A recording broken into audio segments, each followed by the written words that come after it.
Sa unang episode ng Peryo Talks, maririnig natin ang iba't ibang opinyon ng mga mag-aaral ng Bicol University hinggil sa idinaos na kapistahan fair nitong nakaraang Biyernes, Setyembre 15. Ating alamin ang kanilang mga reaksyon at opinyon.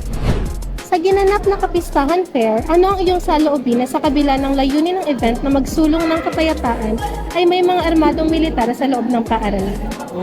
Para sa akin po, personally na-disappoint po ako sa kaganapan na nangyari po.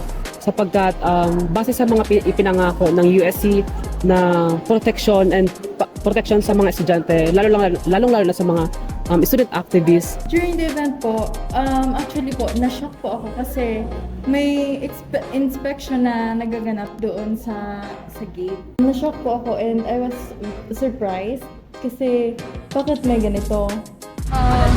Yes po. Sa tingin ko, yung public po, hindi po sila masyadong sanay sa ganong. Despite po sa partnership, dapat inaalala po nila yung capability po ng people na mag-handle ng ganong situation if ever na makakita po sila ng military. Sa tingin mo po ba nakatulong yung event na yon para ma-promote yung peace? Para sa akin, hindi. Kasi based sa mga students na pumunta rin doon, pinapahawak sila ng mga armas, ng mga baril for photo taking. Then, parang yung baril daw is may karagang may karga sila.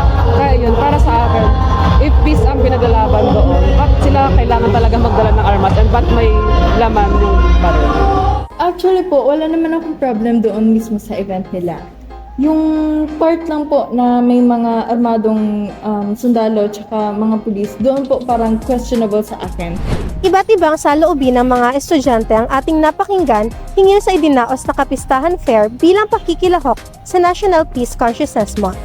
Bagamat ang layunin ng event ay makapagsulong ng kapayapaan, nagdulot nga lang ba ito ng pangamba?